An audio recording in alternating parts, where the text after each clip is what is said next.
Olá, amados, paz bem, eu sou Melquisedeque e estou aqui para os comentários da lição desta semana. Lições bíblicas da editora CPAD Classe de Jovens, terceiro trimestre de 2022. Lição de número 6 e o assunto é: quem segue a Cristo compreende o reino de Deus. Lembrando que esse trimestre nós estamos estudando sobre os imitadores de Cristo. Aqueles que seguem os passos de Jesus, que fazem a vontade de Cristo.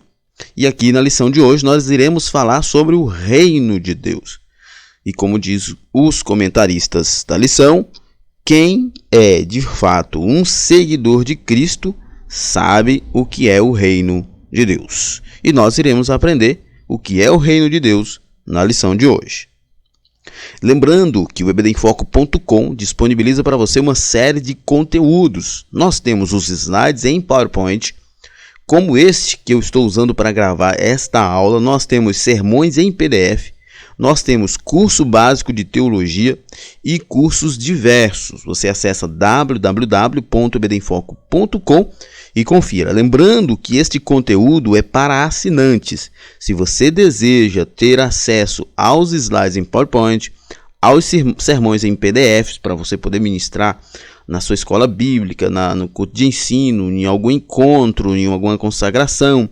Se você deseja fazer o curso básico de teologia do EBD em Foco, ele é ministrado por pessoas todos graduados, bacharéis em teologia, e os cursos diversos. Se você quiser ter acesso a esses conteúdos, você deve se tornar assinante da plataforma do ebdenfoco.com. Então acesse www.ebdenfoco.com e seja assinante.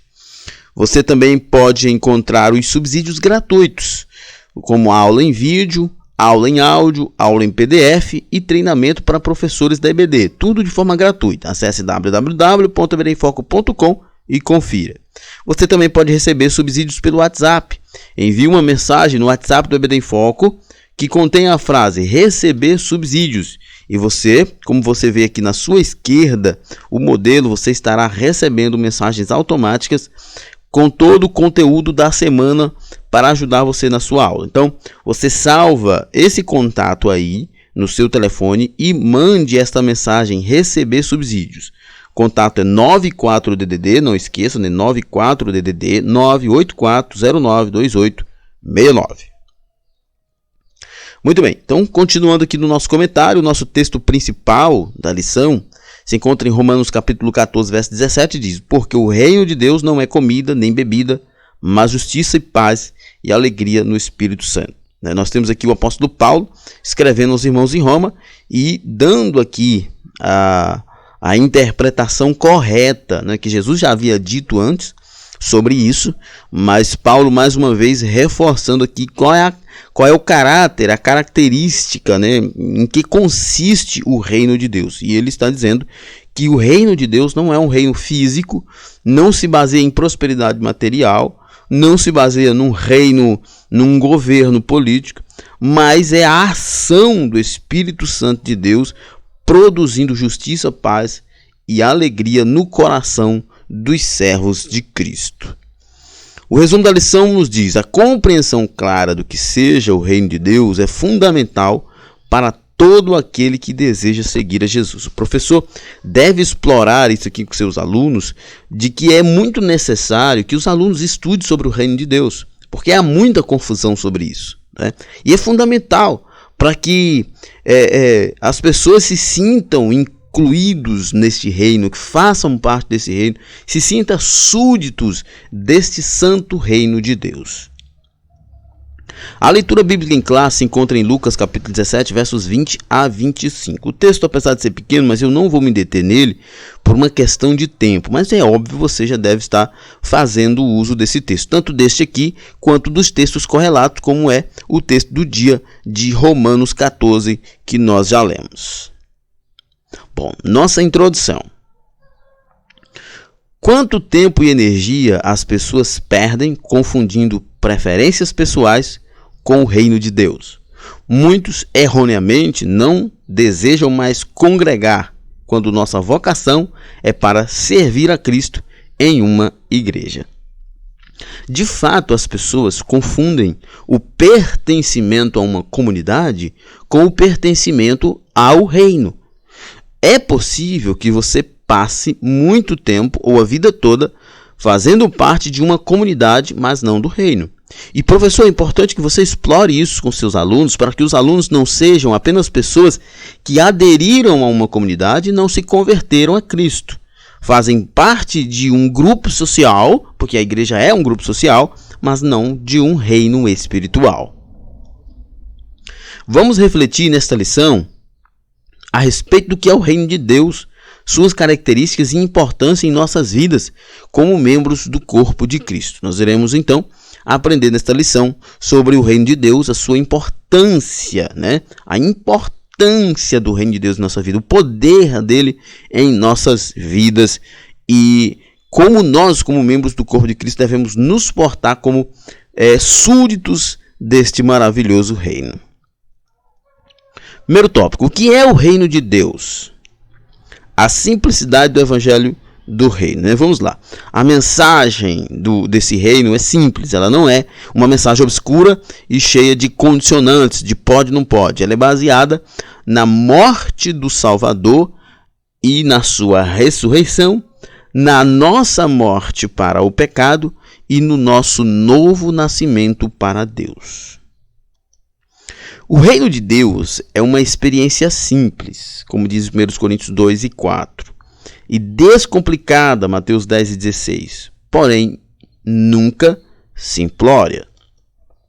Nas palavras de Jesus, o ingresso no reino está disponível a todos. Quem crê em mim, como diz as Escrituras, rios de água viva correrão do seu ventre. João 7 e 38, O reino de Deus é uma experiência simples. O reino de Deus é o pertencimento a Deus. É descomplicado, não é cheio de regras como na antiga aliança. Porém, não é uma coisa simplória, sem significância. É simples porque não é complicado, não é complexo, é descomplicado, mas não é simplório porque não é sem importância. Nas palavras de Jesus, o ingresso no reino está disponível a todos, pequeno, grande, branco, preto, rico, pobre, de todas as nações podem fazer parte deste reino. Aliás, Deus fez uma promessa de ter um reino eterno, ele fez essa promessa a Davi, e que de Davi teria um descendente que assumiria este reino, e este reino seria eterno, e onde pessoas de todas as tribos e nações fariam parte deste reino. É óbvio que nós vamos ter dois aspectos para esse reino, um aspecto literal, que se concretiza no milênio, e o aspecto espiritual, o aspecto moral, que é operado na vida daqueles que aceitam a Cristo. Jesus sempre fez da transmissão do Evangelho uma experiência acessível a todos, desde o mais erudito religioso até o mais iletrado pecador, pois os pressupostos para seguir a Jesus não são altas habilidades cognitivas, mas a humildade. Portanto, aquele que se tornar humilde como esta criança, esse é o maior no reino de Deus. Nós acabamos de falar que Jesus deixou bem claro que o pertencimento ao reino é para todos, Como diz aqui o comentarista, é para todos, desde o mais erudito religioso até o mais iletrado pecador. Isso, dentro de uma perspectiva imediata da época de Jesus, era muito importante, porque os fariseus e mestres da lei julgavam-se possuidores do reino de Deus, porque eram conhecedores e guardadores da lei. Mas essa não é a ideia bíblica de pertencimento ao reino. A ideia bíblica de pertencimento ao reino é todo aquele que confessa a Cristo como o único suficiente Salvador. A miserável condição dos fariseus. Jesus estava diante dos religiosos de sua época, mas eles eram incapazes de percebê-lo. Aqueles indivíduos não conseguiam acreditar que o filho de um simples carpinteiro proveniente de Nazaré, pobre, poderia ser o Messias divino. O reino de Deus, ele veio, e o seu rei também, e ele foi absolutamente antagônico às convicções dos fariseus. Na verdade, não só os fariseus, o professor pode explorar isso aqui com seus alunos. A compreensão judaica, no geral, era de um reino político, era de um rei pomposo, dos palácios. Não era o que as profecias do Velho Testamento falavam, mas era isso que os judeus naquela época esperavam. Não tinha nada a ver, na concepção dos judeus da época de Jesus, não tinha nada a ver com o filho de um carpinteiro simples, com um homem proveniente de Nazaré, pobre, ser o rei Messias. Não tinha nada a ver. Esta descrição que nós estamos aqui é a descrição real do que é o Cristo Jesus, de quem de fato ele é, né, como pessoa, mesmo sendo o rei Messias, mas não estava dentro da concepção judaica, muito menos farisaica, estas características para o rei Messias. O rei Messias para eles não era nada simples, não viria de Nazaré e não era pobre. Era para ser rico, vindo dos palácios e da aristocracia judaica. Mas o reino de Deus, ele é para todos. E se ele é para todos, então ele precisa ser simples, né, para abraçar o rico e o pobre, o letrado e o inculto. Enfim, o reino de Deus é para todo tipo de pessoas, ainda que nem todos pertencerão ao reino. Eles esperavam alguém de sucesso que desejasse o trono de César e não uma cruz de pecador, né? Isso aqui é importante. Sei que nós já falamos um pouco sobre isso, né, da concepção judaica sobre o Messias, que eles não esperavam nada de filho de carpinteiro, de nazareno, de pobre. Mas é muito importante esse valor que é dito aqui pelo comentarista, que eles esperavam um homem de sucesso, um homem poderoso, um homem que rivalizasse com César no trono de Roma, não um homem que substituísse pecadores. Mas é que o reino de Deus, ele veio para as nossas necessidades. E qual era a nossa maior necessidade? O nosso pecado. O reino de Deus veio para trazer paz a nossas almas. O rei veio para trazer a salvação. Por quê? Porque nós antes vivíamos no reino do pecado. E o pecado era nosso Senhor e ele nos escravizava para a morte. Mas Jesus, sendo nosso rei, e nós vivendo no reino da sua maravilhosa luz, nós somos libertos da escravidão do pecado, nós somos tirados do caminho e do destino da perdição, e agora temos vida com o Salvador. Por isso o mestre afirma em Lucas 17:20 que o reino não era produto de uma conjuntura política, ou seja, sua presença e efeitos não poderiam ser mensurados por critérios humanos como sucesso financeiro ou adesão popular, mas por princípios intangíveis como amor e misericórdia. Como eu acabei de falar, o reino de Deus veio para a necessidade principal do ser humano. O rei veio para suprir a necessidade principal do ser humano. Qual é a necessidade principal do ser humano? Perdão de seus pecados. Qual é o mal maior da humanidade? É o pecado. O reino de Deus veio para tirar as pessoas do reino do pecado, da escravidão do pecado, para que eles fossem para o reino da luz de Deus, para um reino de paz e alegria, que ao invés de terem o pecado como senhor, escravizando e condenando eles, eles têm um rei simples, nazareno, que veio pobre a este mundo, mas que é Senhor de todo o universo. Os membros dos partidos religiosos da época de Jesus trabalhavam hipocritamente esforçavam-se para serem vistos como piedosos e santos quando não passavam de profundos cegos por poder, surdos para o clamor de socorro da sociedade, incapazes de fazer qualquer bem às filhas e filhos de Deus. Pois atam fardos pesados e difíceis de suportar, e os põem sobre os ombros dos homens. Eles, porém, nem com o dedo podem movê-los. Mateus 23:4.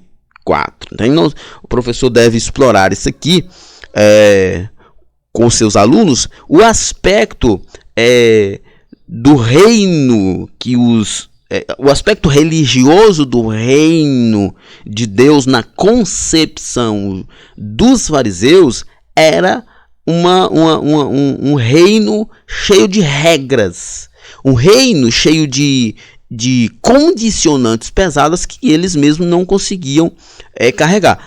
E nós vemos Jesus em Mateus 11:28 dizendo justamente que se os judeus viviam nessa opressão, nesse reino de opressão, então que os cansados e sobrecarregados viessem a ele, que ele os aliviaria.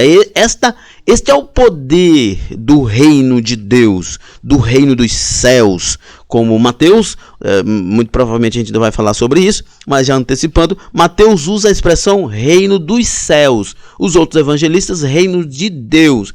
Não existe diferença, ainda que alguns autores já conjecturaram diferenças numa possibilidade de que o reino dos céus seja o milênio ou algo parecido, e o reino de Deus, a habitação, o governo de Deus no coração do homem. Mas nos evangelhos nós não temos essa perspectiva. A perspectiva é sempre do reino, do poder, do domínio, do governo de Deus na vida das pessoas. E a diferença de nomenclatura está relacionada que Mateus, sendo um judeu, escreve para judeus, eles tinham muitas reservas quanto à repetição do nome Deus. E por esta razão, para não ficar uma repetição muito excessiva do nome Deus, que aliás nós deveríamos ter esse cuidado também, não digo isso como regra, mas como reverência, Mateus então prefere usar, para não afrontar os seus leitores judeus, usar a expressão reino dos céus, mas é a mesma coisa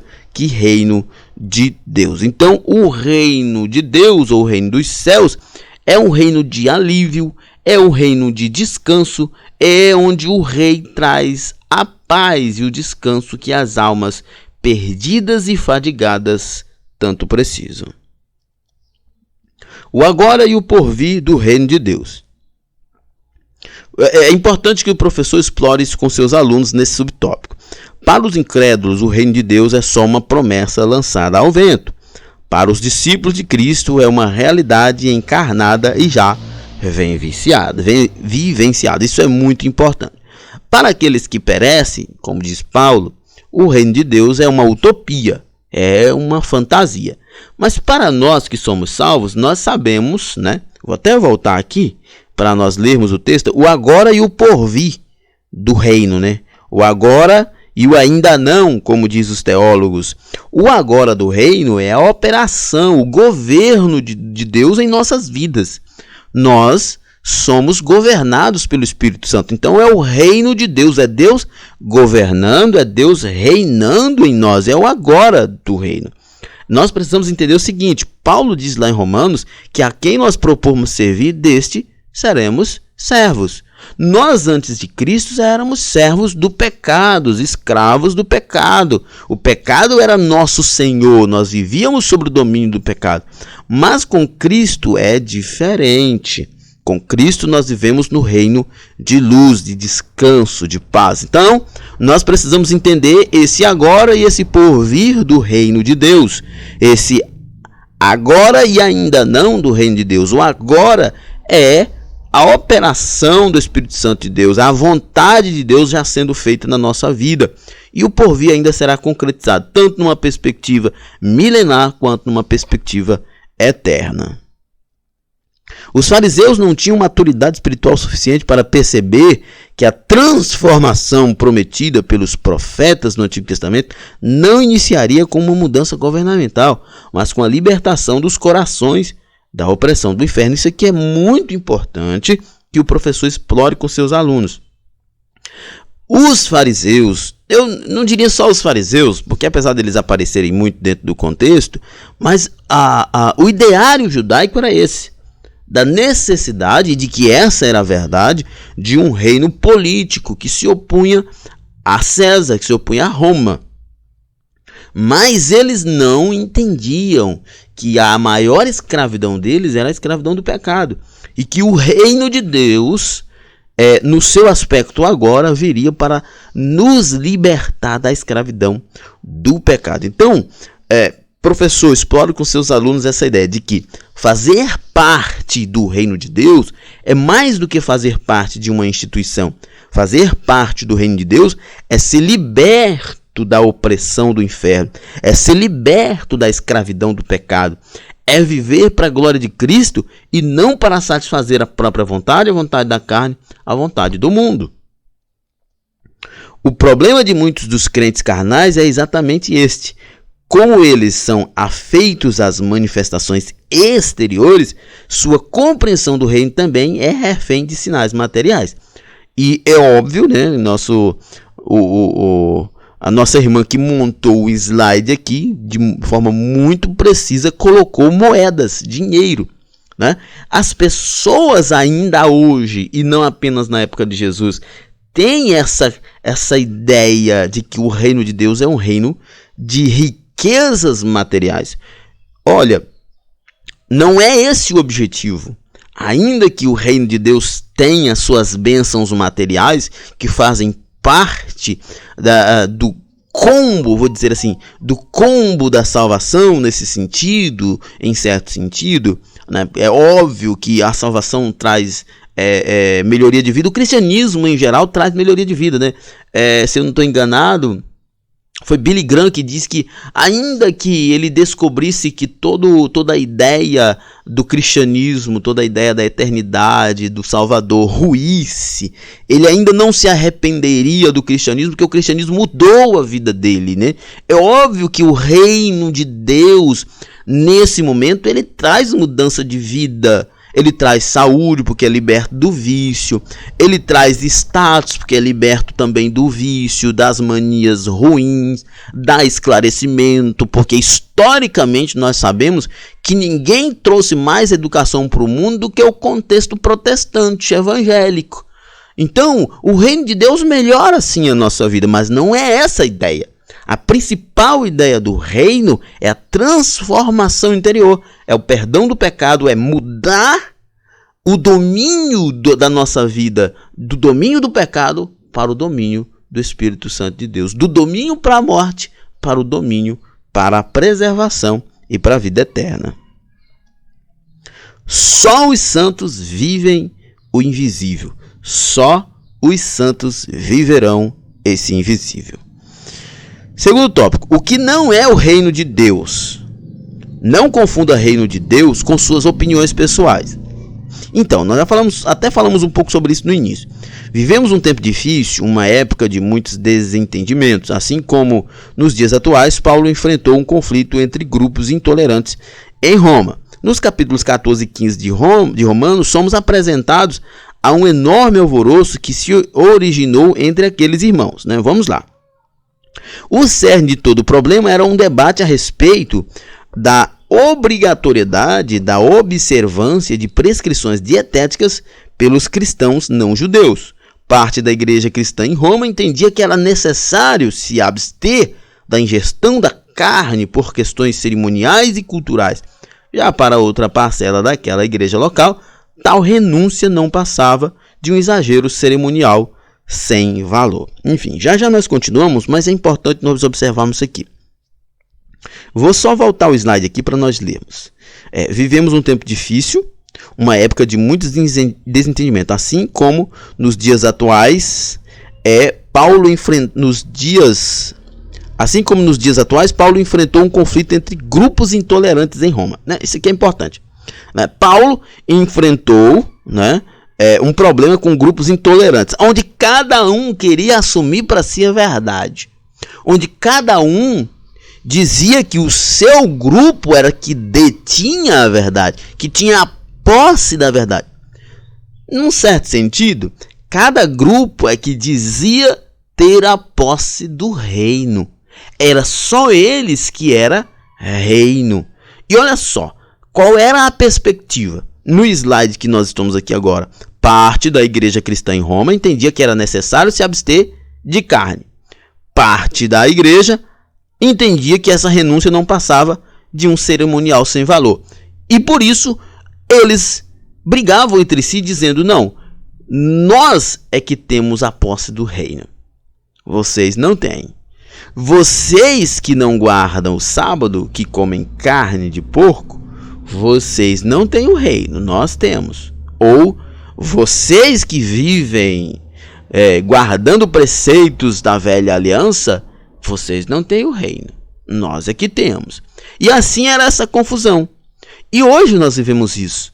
Nós vivemos hoje num mundo onde há uma diversidade de instituições religiosas que não é ruim, essa diversidade, ela tem sim os seus problemas, mas não é ruim, porque a unidade que nós tivemos na Idade Média, ela foi brutal para a humanidade. Ela foi brutal. A unidade da instituição religiosa na Idade Média caçou, matou, perseguiu, destruiu reinos. Tudo em nome do reino de Deus. Mas hoje nós temos uma diversidade de instituições e essa liberdade de iniciar uma instituição e ali desenvolver a sua fé, ela tem seus problemas? Tem, porque há charlatões, há pessoas más em todos os lugares. Mas esta liberdade, essa certeza de que ninguém tem a posse do reino, de que a denominação fulano de tal é que é o reino, isso é muito importante, porque se você deseja desenvolver uma religiosidade mais metódica, mais mecânica, mais cerimonial, entendida a partir da guarda de certos preceitos, ok, é um problema seu, eu acho isso farisaísmo. Mas se você também não deseja isso, você tem a liberdade de ir para outra comunidade. E assim, servir a Cristo. Óbvio que eu não estou dizendo que servir a Cristo é servir a Cristo ao meu modo. Se assim fosse, Jesus não teria dito que nós temos que negar a nós mesmos. Mas essa diversidade de instituições tem sim seus problemas? Tem, mas também tem suas vantagens, né? Aonde ninguém é senhor do reino, a não ser Cristo. Aonde ninguém tem o monopólio do evangelho verdadeiro, só Cristo. Aonde ninguém é dono de Jesus, ele é que é dono de todos. Como mediador desse conflito, Paulo sintetiza sua orientação em Romanos 15:2. Não tomando partido de nenhum dos lados da disputa e lembrando de que o dever de todos era se edificar mutuamente em amor e humildade, né? Lembro de Agostinho, eu não sei se eu vou lembrar direito aqui a frase, mas a frase é mais ou menos assim: naquilo que é essencial, nós não negociamos.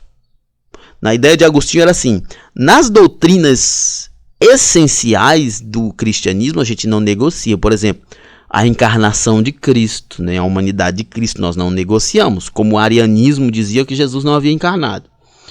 A morte de Cristo, né? A morte real, vicária, substitutiva para perdoar os nossos pecados. A ressurreição de Cristo, nós não negociamos essas verdades. A realidade do pecado, a realidade do perdão de Deus para o pecador, a vinda de Cristo, o inferno, o céu, essas são verdades substanciais e inegociáveis. A necessidade da santidade, do amor, da piedade, essas são verdades inegociáveis. Agostinho dizia que nestes aspectos nós não negociamos, mas nos aspectos periféricos a gente tolera, ama. Por exemplo, a Santa Ceia tem que ser a cada 15 dias, a cada 30 dias, a cada 6 meses, a cada semana, não interessa. Desde que nós vivamos em comunhão, desde que nós assentemos à mesa, desde que nós vivamos em santidade, os dias, o período, não importa. O batismo é por imersão, é por aspersão, não importa. Desde que ele seja feito com o propósito de arrependimento, de perdão do pecado, de sepultamento do pecado, não importa. Essas coisas são periféricas. Usos e costumes, barba, calça, as mulheres usando calça comprida, usando joias, isso é periférico. Isso é periférico, isso não é substancial, isso não é uma doutrina, isso são questões periféricas, são costumes. Nisso a gente tolera e ama.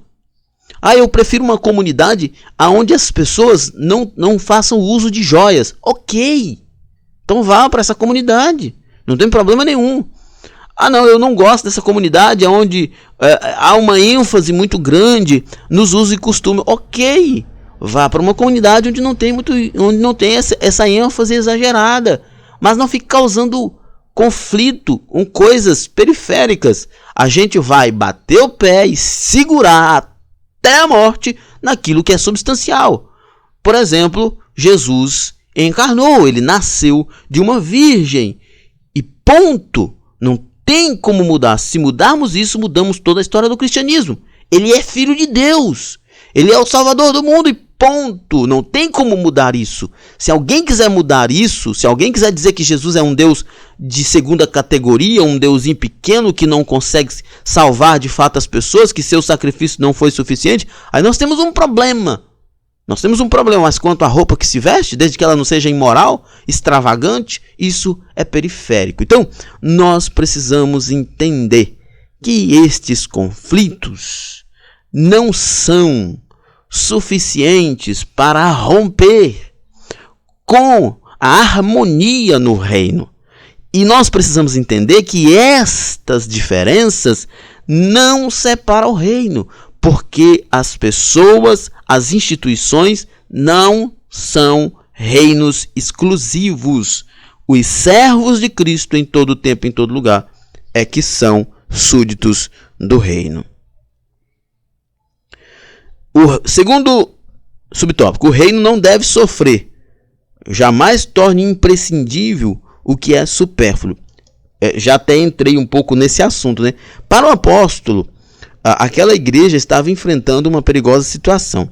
Não em virtude de uma questão alimentar, mas pela terrível confusão entre aquilo que é essencial e o que é fútil. Eu acabei antecipando isso aqui no meu discurso, acabou ficando longo, mas acabou antecipando, né? Como já havia sido discutido no Concílio de Jerusalém, lá em Atos 15, né? Com o crescimento das igrejas cristãs e a rápida ampliação para outras culturas além da judaica, muito cedo a liderança apostólica entendeu que era necessário os crentes se absterem das coisas sacrificadas aos ídolos, do sangue, da carne sufocada e da fornicação, o que era muito necessário, especialmente pelo momento, né, da expansão. Estava entrando em territórios pagãos, cheios de costumes pagãos perigosíssimos, então foi preciso sim impor algumas regras, mas naquilo que é substancial, naquilo que era importante para manter a pureza da comunidade. Paulo nada mais fez em Roma do que renovar entre aqueles irmãos as orientações basilares da boa convivência cristã: paciência, misericórdia e empatia, né? Em tudo, nos essenciais, né? O zelo nos essenciais, a gente mantém o pé firme ali e não tira. Mas no geral o amor, né? No geral, naquilo que é periférico a gente ama, a gente é empático, a gente tem paciência e exercita a misericórdia. Nossa missão é muito importante. Não podemos perder tempo com provocações uns contra outros, difamando os irmãos e gerando ataques mútuos, né? Infelizmente a internet está cheia disso. Não há necessidade disso. É preciso, os ataques precisam ser feitos contra aquilo que é perigoso. É preciso então ser identificado as heresias e elas serem combatidas. Mas é preciso que se identifique a heresia. Na maioria das vezes o que se vê pela internet, e até nos púlpitos de muitas igrejas e em cidades pelo Brasil afora e até o mundo, é que quando há uma discordância ou uma concorrência que não deveria haver, então há agressões públicas, verbais, difamações de pessoas e de instituições. Isso não é reino. Quem está fazendo isso não faz parte do reino de Deus. O reino de Deus não é isso. O reino de Deus não é supremacia de um grupo. O reino de Deus é supremacia do único supremo, que é Deus. E todos nós iguais, prostrados, rendidos, governados e abençoados por Ele. Segundo tópico, o que importa é o reino. Terceiro subtópico do segundo tópico. O que importa é o reino. Mas por fim, o que é o reino? São todas as ações originadas no amor, que promove justiça, paz e alegria para a glória de Deus. Lembre-se, né, professor, explore isso com seus alunos. Esse para a glória de Deus. Para a glória de Deus. Nunca abandone a alegria que vem do céu, por momentos efêmeros de prazeres fugazes, né? Prazeres fugazes. Então, é importante. O que é o reino de Deus? São todas as ações originadas no amor que promove justiça, paz e alegria para a glória de Deus. Ou seja, o reino de Deus é a glória de Deus, sendo dada na vida das pessoas, né? É as pessoas sendo transformadas, governadas pelo Espírito Santo e vivendo para a glória de Deus. Isto é o reino de Deus. O reino de Deus não é um conjunto de regras. O reino de Deus não é um conjunto de costumes, não digo nem doutrinas. Porque doutrinas são aquelas questões substanciais do evangelho, como morte, ressurreição, pecado, salvação, enfim, essas coisas. Isso é doutrina. O reino de Deus não é um conjunto de regras. Nós precisamos entender o seguinte, que nossa aliança com Deus é pelo sangue de Cristo. Ela se baseia na morte e ressurreição de Cristo e na nossa morte para o pecado e novo nascimento em Cristo. É isso que se baseia a nova aliança. Se nós não cremos na morte vicária de Cristo, substitutiva, que morreu por nós para perdoar os nossos pecados, nada é feito. Se nós não morrermos para os pecados e ressuscitarmos em Cristo, como diz Efésios 2 e 10, que fomos criados em Cristo por Deus, se nós não formos, como diz Paulo em 2 Coríntios 17, novas criaturas, então nós não fazemos parte do reino de Deus. Professor, explore isso com seus alunos. Não é pertencer a determinada comunidade, é pertencer ao reino de Deus, é nascer de novo. É ser uma nova criatura. O velho homem, Jesus disse isso para Nicodemos, o velho homem natural não faz parte do reino de Deus. É o novo nascido, é aquele que morreu para o pecado e vive para Cristo. Esse faz parte do reino de Deus. Terceiro tópico, vivendo o reino. Os superapóstolos e o império da morte. Paulo constatou um grave problema na igreja em Corinto. Um pernicioso grupo de indivíduos rebeldes, insubmissos e arrogantes. Né? Você pode ver isso em 2 Coríntios 11, 5, 12 e 11. Aqueles a quem Paulo denomina, ironicamente, de superapóstolos. Estes estavam promovendo crises relacionais e contendas por poder entre aqueles irmãos.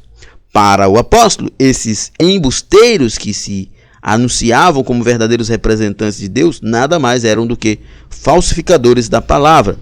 Na atualidade não é muito diferente. Há os que se acham fiéis à palavra de Deus, os quais vivem a semear contendas dentro da igreja de Cristo. Nós já falamos sobre isso até, né? Das pessoas que se põem como os proprietários, os detentores da verdade, os donos do reino, os que têm a chave da porta do reino, que as suas palavras é que representam de fato o reino, é que as suas profecias, né, são profecias do reino. Enfim, nós temos muito isso ainda e nós precisamos entender que uma comunidade específica não é a representante legal definitiva do reino. O reino de Deus não está em uma casa, o reino de Deus não está em um país, o reino de Deus não está em uma instituição, o reino de Deus não está em um determinado credo específico. O reino de Deus é a operação dos valores do céu, é a operação da vontade de Deus no coração dos filhos de Deus, fazendo deles semelhantes a Cristo. É isso que é o reino de Deus. O reino de Deus é o perdão do nosso pecado. O reino de Deus é o nosso nome sendo escrito no livro da vida. O reino de Deus é a transformação que o poder de Deus faz na nossa vida, nos tirando a tristeza, nos dando alegria, nos tirando a imoralidade, nos fazendo santos. Isto é o reino de Deus. E não interessa em qual comunidade cristã eu esteja. É óbvio que para isso nós precisamos estar em uma comunidade aonde o evangelho verdadeiro seja pregado. O verdadeiro caráter do reino. Paulo, de uma forma eloquente, caracteriza o modo como devemos servir ao reino de Deus. Nossos juízos acerca dos outros devem ser carregados da misericórdia de Cristo. Caso contrário, não passa de acusações covardes e injustas contra as filhas e filhos de Deus. Nós precisamos, como eu já disse agora há pouco, no caso de confrontar alguém, identificar a heresia, identificar o problema e combatê-lo, não ofender as pessoas. Não ofender as pessoas, porque o que se faz por aí é ofensas, são ataques gratuitos em nome de uma pseudo-autoridade espiritual que essa pessoa geralmente nem tem. A vida no reino é de doação, de dedicação ao outro. Quem vive no egoísmo serve ao maligno e não ao Altíssimo. É sempre importante destacar que, na medida em que o apóstolo afirmava as qualidades intrínsecas do reino de Deus, ele estava em 1 Coríntios 4, desmascarando o estilo de vida reprovável daqueles que, de modo arrogante, tentava trazer confusão sobre os coríntios. O reino de Deus não traz confusão. O reino de Deus não traz pavor. O reino de Deus não traz tristeza. O reino de Deus não traz escravidão. O reino de Deus não traz opressão. O reino de Deus traz liberdade, paz, alegria, amor, bondade. O reino de Deus traz nova vida para as pessoas. O poder do reino. Por fim, mas não menos importante, Paulo denuncia o caráter meramente retórico dos discursos daqueles crentes que estavam inchados. Essa é uma questão importantíssima e o professor deve explorar isso com seus alunos. A vida de retórica. Os súditos do reino de Deus não vivem uma vida de retórica. O que é retórica? De falar, de discursos. É interessante que a nova aliança que nós temos com Deus, ela não foi feita por um discurso, ela foi feita por uma cruz. Que fique bem claro isso. O instrumento da aliança foi uma cruz que rasgou o nosso Cristo e derramou o sangue dele. Não foi um discurso, foi um ato. Então é por isso que nós precisamos entender, que o caráter meramente retórico dos discursos destes que dizem fazer parte do reino de Deus são perigosíssimos, são problemas, porque o reino de Deus não consiste em apenas discurso, mas na prática do amor, da fidelidade, da piedade, da misericórdia, do domínio próprio, vivendo em paz, da fé. É isso que constitui o reino de Deus, a operação de Deus em nossas vidas, nos conformando à imagem de Cristo. Isto é evidência do reino de Deus. Não nos esqueçamos, o cristianismo é uma experiência espiritual medida pela palavra, todavia a encarnação do verbo é um fundamento inamovível de nossa fé. Como eu disse, as grandes doutrinas a gente não aceita movê-las. Nós temos que entender que Jesus encarnou, ele viveu, nos deu exemplo, ele realizou a nossa salvação e nós devemos viver em santidade para ele. O convite para ser discípulo de Cristo aponta para uma vida na qual as palavras demonstram sua força e validade ao tocarem o mundo. Nosso Criador não foi apenas um reprodutor de histórias, ele viveu tudo que pregou e fez. De cada instante de sua vida, uma maneira de glorificar ao Pai e proclamar o reino. Lembra do que Paulo diz em 1 Coríntios 10:31? Quer comamos, quer bebamos ou façamos qualquer outra coisa, façamos para a glória de Deus. Quando nós olhamos para a vida de Jesus, e os teólogos até costumam fazer essa divisão e colocar nome nelas, né, de cristologia alta e cristologia baixa. Eu gosto muito de ler, de estudar sobre isso, porque eu acho muito importante. A cristologia alta é aquele aspecto poderoso de Jesus, que anda sobre o mar, que cura o enfermo, que expulsa os demônios, que multiplica pães e peixes. Essa é a cristologia alta, o aspecto divino, poderoso de Jesus. E a cristologia baixa é o aspecto mais humilde, mais social, mais misericordioso, comprometido com as pessoas. Por exemplo, é o cara que se preocupou até pagar imposto. Entende? Jesus foi alguém que viveu. Jesus foi alguém que exerceu misericórdia, que exercitou bondade. Ele não viveu de discursos. Ele não viveu como os mestres fariseus que viviam nos templos proclamando coisas que eles mesmos não cumpriam, não. Tudo que Jesus pregou, ele viveu. Ele pregou dar a outra face, ele deu a outra face. Ele pregou dar a vida pelo irmão e ele deu a vida pelos outros. Ou muito mais do que isso, mais do que dar a vida pelo irmão, ele deu a vida por inimigos, para salvar inimigos. Então a vida de Jesus, a cristologia baixa de Jesus, que na maioria das vezes é deixada de lado nas igrejas, mas ela precisa ser pregada. Essa ideia do Cristo humilde, do Cristo que andou com pecadores, que não rejeitou ninguém. É óbvio que ele andou com pecadores, mas não praticou pecado. Ele andou com o objetivo de salvá-los, cheio do Espírito Santo de Deus, cheio de poder, para salvá-los. Mas ele não vivia numa redoma, ele não era uma estrelinha, ele era um homem comum. Ele era um homem tão comum que quando foram prender eles, precisou o Jonas beijá-lo, precisou o Judas, melhor dizendo, beijá-lo para ficar melhor identificado quem era. Ele se confundia com seus discípulos. Ele era um homem tão comum que quando os fariseus tentaram apedrejar ele, ele se misturou na multidão e ninguém achou. Ele não era uma superestrela, ainda que ele era um homem conhecido e reverenciado por muitos, mas ele vivia como os seus amigos e irmãos. Jesus nos ensina a amar, nos ensina a perdoar, a cuidar uns dos outros. Isso é viver o reino de Deus. Nós, como cristãos, somos convocados a uma missão evangelística que segue os mesmos princípios que foram apresentados pelo nosso Salvador. Nossa pregação deve ser complementada com os sinais que foram apontados pelo próprio Cristo. Marcos 16, 15 e 18 diz que esses sinais seguirão os que crê. Né? Expulsarão demônios, falarão novas línguas, se pegarem pegarão em serpentes, se beberem alguma coisa mortífera, isso não os matará. Enfim, o reino de Deus tem esse aspecto do poder também, dos prodígios, das maravilhas, e ele precisa ser vivido. As palavras que portamos têm poder para mudar a realidade, o mundo, aqui e agora. Nós precisamos entender isso, né? E o professor tem que explorar isso com seus alunos. O poder da palavra. Eu não estou falando do poder da palavra no sentido da confissão positiva. O poder da palavra no sentido do poder do evangelho. Quando você prega o evangelho, né? Você prega o evangelho. Isso é poderoso para transformar vidas. Vidas foram transformadas ao ouvir o evangelho. Libertas de opressões, libertas de mentiras, libertas de vícios pelo poder do evangelho. Então, pregue o evangelho.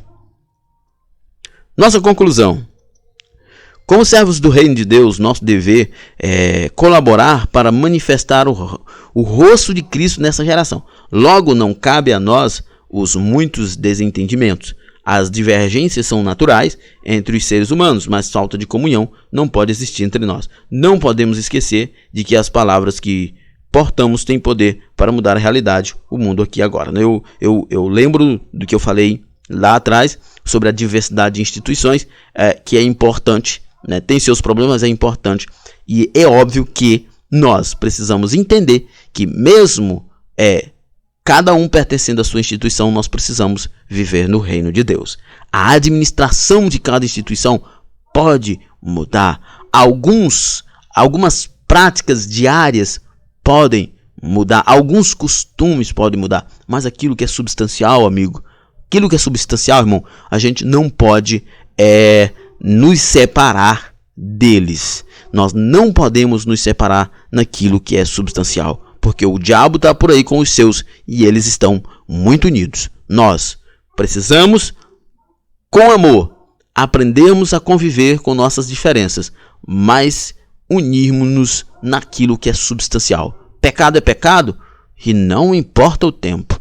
Não negociamos isso. Jesus é Deus, encarnou, morreu na cruz, ressuscitou, nos salvou. Sim, nós não aceitamos que isso seja mudado. A Bíblia é palavra de Deus inerrante, infalível, que tem toda a autoridade, a nossa única regra de fé e prática. Sim, isso não pode mudar. Muito bem, então chegamos ao final do nosso comentário, da nossa aula dessa semana. Que Deus em Cristo nos abençoe. Então acesse www.abdenfoco.com e você encontrará lá uma série de conteúdos que vai ajudar você na sua escola bíblica. Então, fique com Deus na paz do Senhor. Paz e bem a todos. Até a próxima.